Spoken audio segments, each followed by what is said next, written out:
So this is what's going to happen in life. You're going to have people who tell you, you're too short, you're too tall, your head's too big, your nose is too wide, your hair's not long enough, you're too dark, you're too light, your feet are too big. I wear a size 12, so you know I heard that. Who said no? No, I do. I wear a size 12. No, really, I do. I wear a size 12 right now. Yep. 11 and a half in mid. You should see your face. If you could see your face. It's a good thing I love myself, right? It's a really good thing. And so I say that without a problem because I know that it's going to happen. And so when people say those things and look at me the way you guys just looked at me, I hold on to the essence of who I am. But that's why it's important for you to define yourself for yourself because you're going to get it. Someone's not going to like you just because. I was talking to a student yesterday. She said to me, I didn't like this girl when I first saw her because she was lighter than I am. I said, what? That's big. But it happened. I agree, it's petty. When she's in high school, she told me that she did not like this girl because she was lighter than her. Because she was supposed to be the lightest. And she looked at her funny, gave her a hard time, said crazy stuff to her because she was just lighter than her. So my point is, people are going to say petty stuff and they're going to do petty stuff. So that's why you have to hold on to the essence of who you are because if you change, every time somebody says something they don't like, you're always going to be blowing in the wind. Always. Choose the voices you listen to. Inoculate yourself with positive voices. And use those because you're going to need it. You're going to need it. Let's move on. Choose your vision. Choose your vision for your future. Take 32 seconds. 32 seconds, all right? Think about where you see yourself 10 years from now. Let's not go 5 months. Let's go 10 years out. Let's go 10 years out. You're what, 17, 18? So 27, 28. What do you want life to look like? Let's go 5 to 10, all right? Take a moment, just think about it. Come up with that vision. Raise your hands when you have it.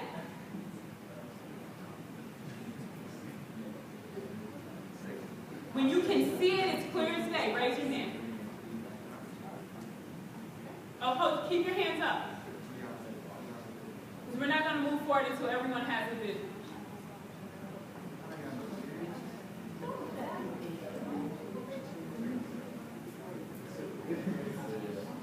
Okay. Most people have it. Anyone know who this is? Anyone know her? Shamika Holtzclaw, you're right. You read her name on the book. But sometimes the answer is right in front of you. Shamika Holtzclaw. Shamika Holtzclaw played at the University of Tennessee.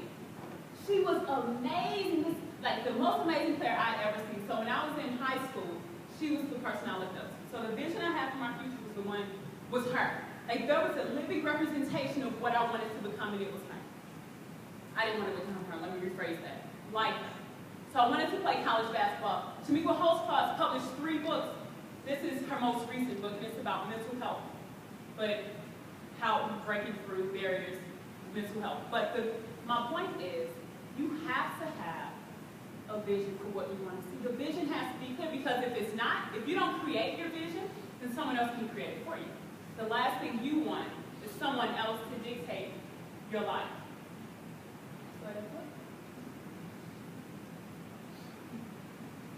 So I found out what it took to get to that vision. I played at St. Louis U. I'm pretty sure I scored this basket. Pretty sure this was like a reverse spin move dunk or something. But they didn't get the picture of the dunk. See, before athletic scholarship to St. Louis University. And so I thought it was the coolest thing when I saw Shamika Holtzclaw on the cover of her books, that it ultimately pushed me to do the same.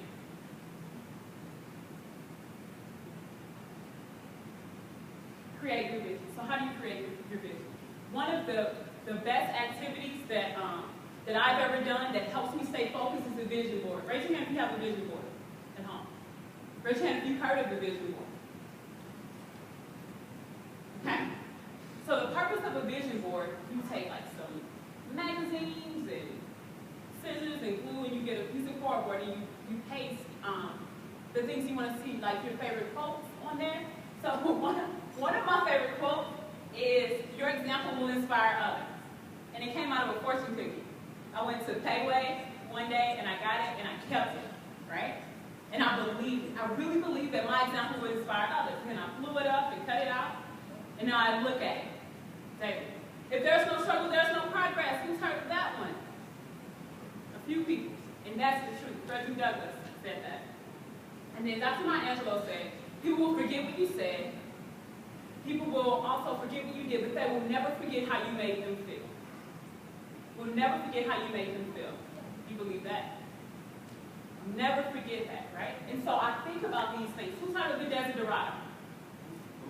The Desiderata. You all should write this down. I'm telling you, it's going to change your life. The Desiderata. Defidera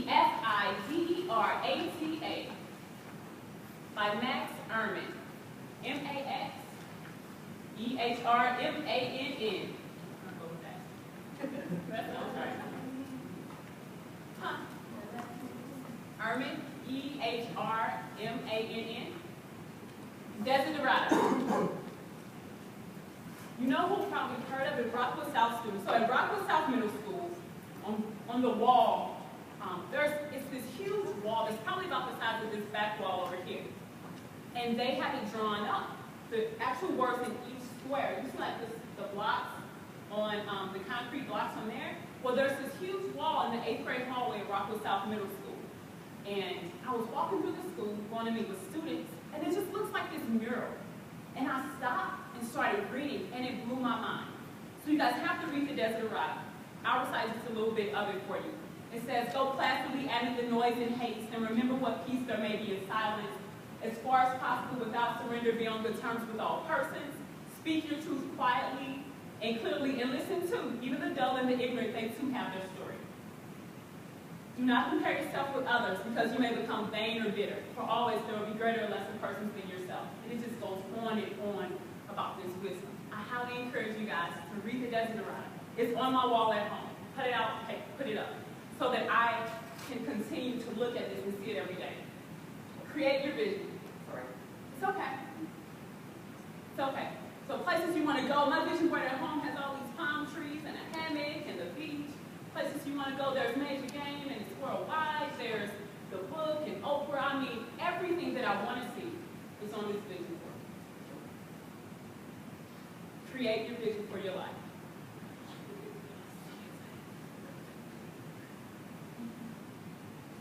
What do you value? Take a moment and think about what you value. Now, hold on. Before you start thinking, don't write down